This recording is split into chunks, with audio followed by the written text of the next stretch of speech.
Hello, music lovers. It's me, Barry Morgan, and I'm so excited to be here tonight in the organ room with the wonderful Kim Salmon. Hello, Kim. Hello, Barry. Welcome. I like that's the power shake. Then you've got to do the brothers shake. The brothers shake, and then there's this secret, one. No, No, we go like this one. Oh, this one. Oh, I don't know that. There's that one, and then there's this one. And then we can, we can. No, there's not much there. Many of you will know Kim Salmon from his amazing band, The Scientists. Then on to Kim Salmon and the Surrealists. And of course, Kim Salmon now... Smoked salmon. Smoked salmon. Yeah, it's a bit of a mouthful. And I'm going to just call it smoked salmon. Because I think people will figure it out, I think. Well, we were talking before off camera about where you're sort of wondering whether actually people are figuring anything out. If you figure something out, write to us. I'm careful. You want to be careful about any words I say, or no, don't be careful at all. It's the organ room, Kim. It's very relaxed. This is my private organ room at the back of my organ shop where I do sell these wonderful home organs. And of course, this is the wonderful Hammond. A rather massive-looking thing there, and God. Yes, and there's a Technics over there. There's the Lowry here behind you, over your right shoulder. There's all the different brands here, and what I like to celebrate is how easy it is to play the home organ, and that these are a relic of the past. And if you go to your local op shop or even hang out when it's hard rubbish, you'll probably find them in the street. It's a forgotten era. They're too big for most people's homes these days.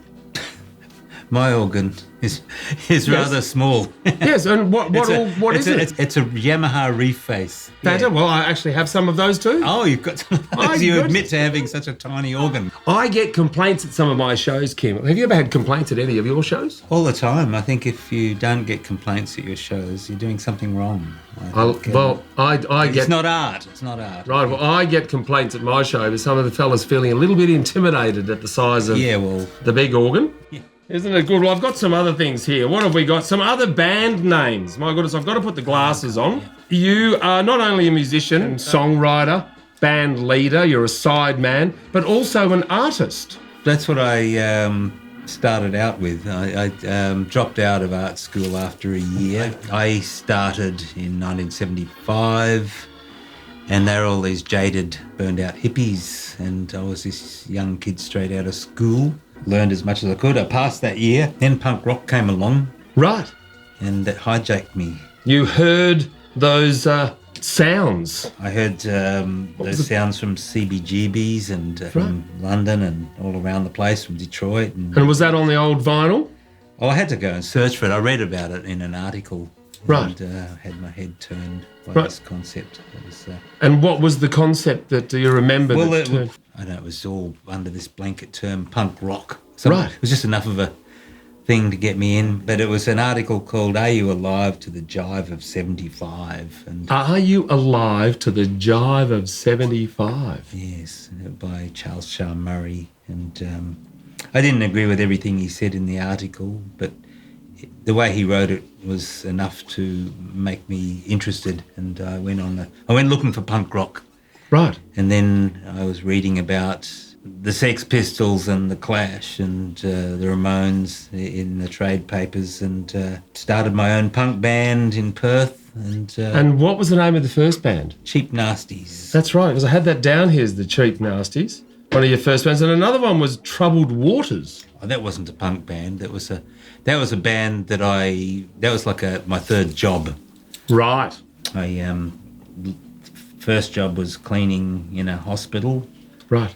And then I worked in a bank, and I got asked to leave because I think I lost $10,000 somehow in the figures, but $10,000 in the system. Somehow, I don't know. I didn't benefit in any way from it. Somehow my sums weren't quite there. It's so great to have you in here, because I was not, obviously Nancy would have never let me be involved with punk back in the day, but I heard the dulcimer tones of the organ in the church. I discovered my first organ in the local church. What's the shortest period of time you've had a band together? Bands in those days tended not to last very long. Right. So 6 months? No, we would have gone for about a year. We were trying to sort of go out and exist and get gigs, but there wasn't a genre for us to go out and play. You know, nobody heard of punk. And this is in Perth? Yeah, so eventually we got a gig it wasn't until 1977, and then a whole lot of punks came out of the closet for that gig, and then there were other bands that formed. Since there was a little scene that started, and we went on, and there was another band called The Victims that had James Baker in there and Dave Faulkner, and then eventually the Cheap Nasties disbanded, and there were other bands that were going, and people taking up playing instruments, just beginning, you know, they were told they could play. It didn't matter. You didn't have to be able to play this kind of music. And when the Cheap Nasties broke up, and then the rest of them reformed without me, because I wonder why that might have been. I wonder why. In reflection. Why do you think?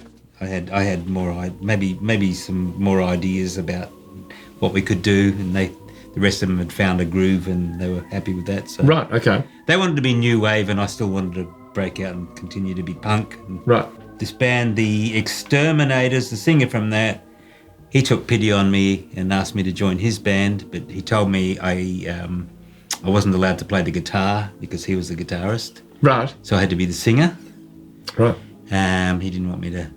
Well, he'd learnt 3 chords. Right. And he didn't want to be shown up in any ways, and that was fair enough. I was happy to have a crack at singing, and then the Victims broke up, and when I knew that, I asked James if he'd want to play in our band, and he said, sure, but I had to be playing guitar, so I had to play the guitar. So we got James on board, and I'd left out the bit about Exterminators.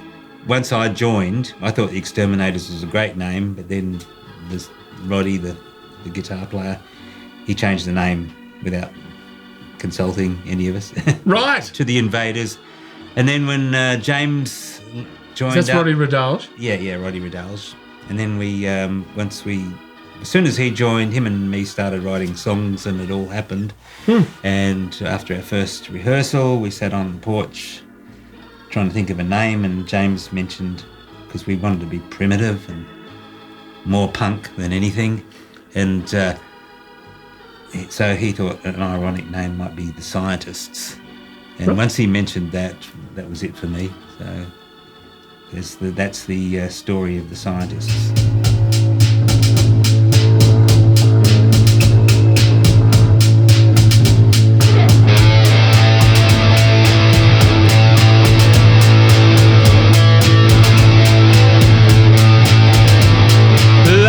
For my innocence, my cognitive dissonance,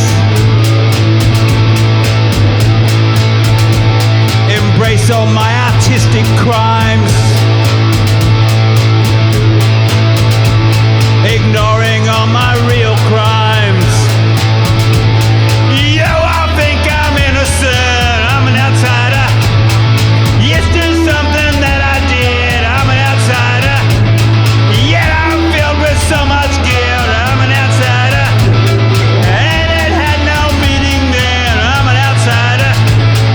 Thought I was in the in crowd. That would never be allowed.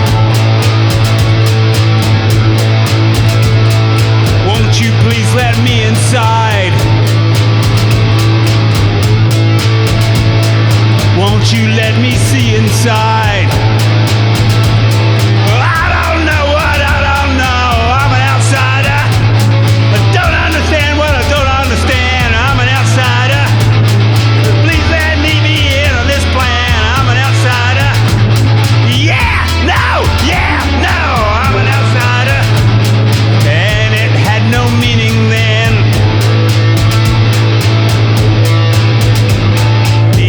Nothing of my guilt.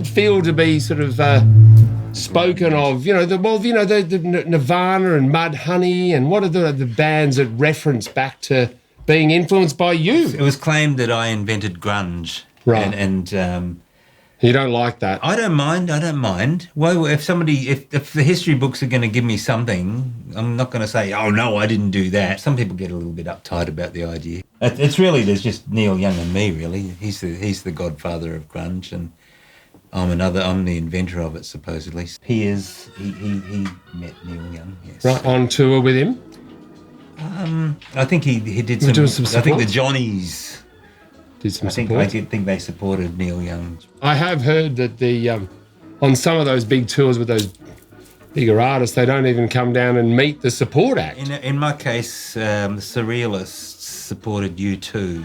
Right. As is often the case with these big bands, when it's time for the main act to go on the stage, the other acts have to go to their dressing rooms and not come out and give them time. And there has to be a certain amount of distance on their pathway either side. Right. When bands try to do this, And so U2 were one of these bands where that rule applied. But the irony of it all is I did end up meeting Bono in Brisbane in the catering room because there was a bit of a bottleneck there. Right. And I accidentally tripped him over. And he apologised. And there were some people with cameras around, and they took photos of us, and he went like this, and it was sort of like, there's some photos of me and Brian Hooper from the Surrealists and Bono all there. Right, falling over each as other. a threesome. Right, and I suppose that's why you're wary of stuff now, because, once it's out there in digital format, it stays there forever. But anyway, you can entrust in us, Kim. Kim Salmon and Barry Morgan are going to make some oatmeal soap here tonight in the organ room, because then you can take the oatmeal soap on the road with you. You're going to have a little bowl. It'll be a mould. It'll fit into your toiletries bag. A little mould, or a big mould. You can have a little mould or a big mould. Look at that. There you go. And then you can take that on the road with you to help. Let's go out there and we can eliminate grunge. We could do that. Yeah. And possibly, I don't know, some of those sort of odours that you get from playing in those heavy rock bands in those late clubs. My goodness, some of that funk and some of that, some of those Nancy. Unchristian. Nancy. Well, she was an Episcopalian. Yeah, that's right. There's Nancy. She likes you. She's having a good look at you. She's having a good look at you now, Kim. Nancy was really highlighted the importance of personal hygiene, and I'm a little concerned that playing in those heavy rock bands, it gets a bit sweaty. So let's have a go. All right, we're going to start off with some wonderful. I don't know why we're doing Imperial Leather, because they certainly don't sponsor us. Now, who have you got sponsorship from? You better mention the sponsors. It was Yamaha and Vox. Vox. You would have noticed my guitar lead, hopefully, had Vox on it. We've never done this before, as you can tell, because I can't get it open. And you... Now, Kim, cardboard. if you were able to just steady on there and just grind, mate, I think, isn't that the biggest cheese grinder you have ever seen in your life? Well, so John Cage would probably put pickups on that, run it through an amp, and do a concert series on it. There you go. Oh, you took do you like John Cage's work? The silent song? Oh, he sort of did a lot of kind of tape stuff, didn't he? Yes, very avant-garde. That's it. And there's a spare. God. There's a spare one. Just I don't think you need a spare. You're going well. All right, and in the meantime, the wonderful Kim Salmon... And there's one you prepared earlier. No, there's not. So, Kim... Okay. Can you tell me about... Well, we need some water in that one. Okay. So, Kim, you are becoming less nervous over the years. No, touring, on stage with the band. The nervous energy and that sort of dealing with. You're doing well. Do we need this? Look at that! Look at this. One, I think he's going to be a great organist too. We need two. There's the second one. Keep going, Dave. Really? Yeah. There we go. All right. Well, I've got my oat. You've got your oats, have you? I've got my oats happening. I better read the instructions there. Doing well, isn't it? It's sort of like cheddar. It's like cheddar cheese. Well, Kim Salmon has grated way too much cheese. We don't need half of that. I only did what you said. Now, we don't need the wooden spoon. If you could give that, still need me. I need keep it there, and then I'm going to... No, come on. We might need more water. That's it. Oh, hold on. Oh. I promised to teach you how to play the organ after we've done this. If you can give that a bit of a mix. Got the wooden spoon there. So we're making some beautiful oatmeal soap here with the wonderful Kim Salmon in the organ room tonight, and we're going to play some songs very soon. We're going to play a song from the Scientist repertoire, which I am really challenged by, actually. What? Yes. To find the sounds on the Hammond. And we've done some doctoring to Aurora to make sure we get some filters happening and some distortion. How's it going? Yeah, you definitely need some filters, Barry. I need some filters. Yeah, you definitely need the filters there. And What sort of filters do you think is this about me becoming learning to rock? Yeah, Okay. I think so. What's the first filter that might come to mind? You're doing good there. I think, boundaries and... personal space. Well, one person's got to play, on the one, and the other. They all have to play on the one. But you got to know all the bits of the music, and where to come in and where to go out, and when to butt out, and when to, all that stuff. All right. Well, let's see if you can teach me when we have a play. And what about outfits? Do you think I've sort of, I sort of attempted to get a bit rock tonight? Yes. Yes. What do you? Can I stand up? You obviously need to. Yeah. Yeah. Is that rock? It's not rock. I wouldn't really venture to find out. Okay. Is it? Well, I've got other... Talking about hardness and rock. Oh, okay. Do you think that's rock? Oh, sure. Maybe? Sure, yeah. Is it animal rock? It's sort of... Wow. Or that. Oh, the old skinny rib. The polar neck. Polar neck skinny rib. Yeah. Do you know what I love about the polar neck, Kim? Stops me getting deep vein thrombosis. All right, now what we're going to do is we're going to put that soap mixture, which is going into the moulds. Let's put it into the moulds first. Let's do a couple of little ones. Do you want to spoon some of that into there? Okay. What about this one there? Oh, well, let's leave it. Well, it depends on how much do we want to wash the world of grunge, really? Have you met any of your heroes, Kim? I met the Cramps and I met Iggy Pop and... wow. Fantastic. What did you talk about? We were on the road, Beasts and Iggy. That is... Look at that. We might need some tissue paper somewhere, yeah? That's going to be bloody beautiful. Let's just do the other one. So you met... Yeah, right. How long were you on the road with Iggy for? I think that was a month-long tour.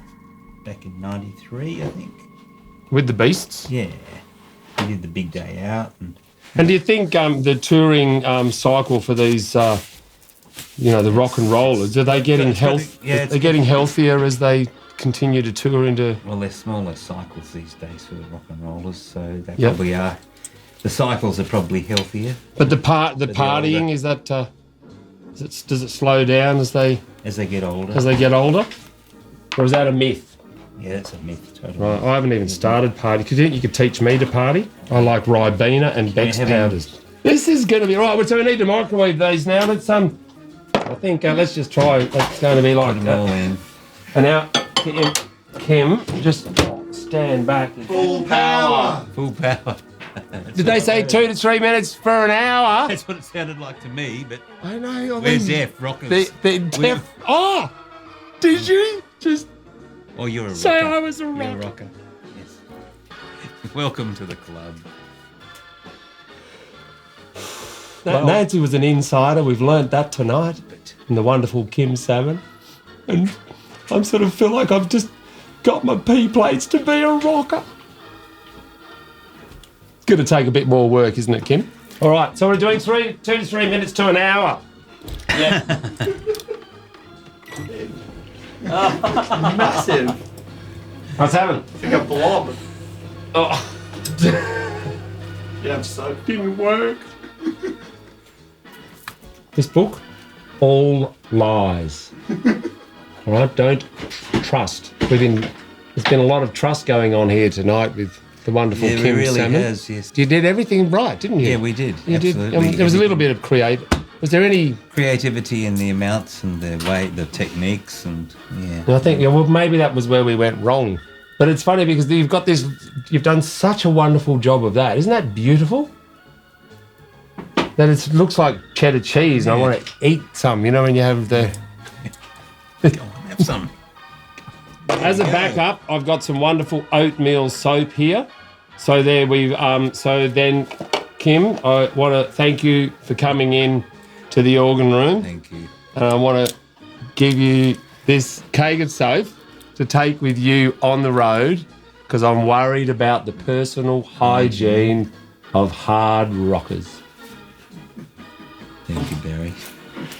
You might need a second cake because you're going on tour with the Bea Suburban, yeah? That's right. Yeah. Mate, take one to sound check.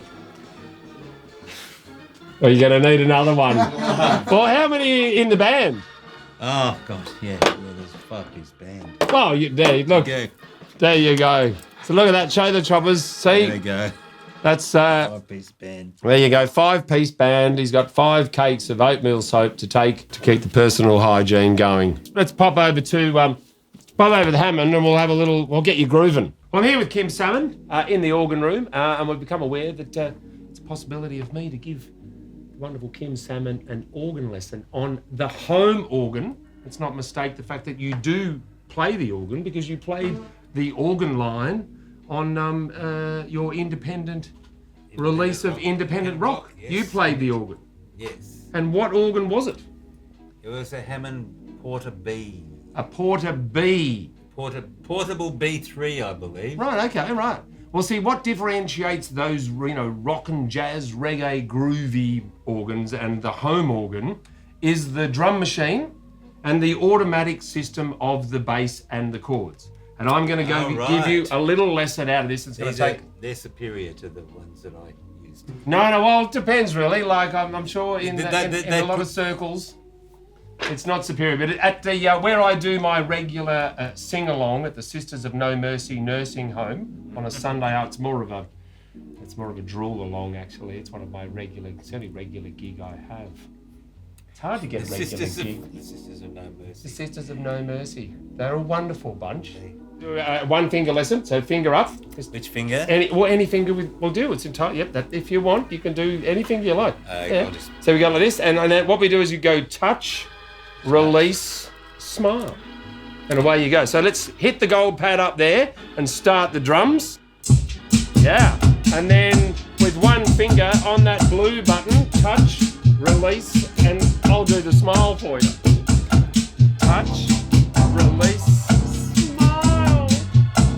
And then you can do, let me go, he'll get some strings going now, the red one. Here we go, and touch, release, smile. And back to the blue one, and you can go touch, release, smile. See you on the road. I'll be rocking.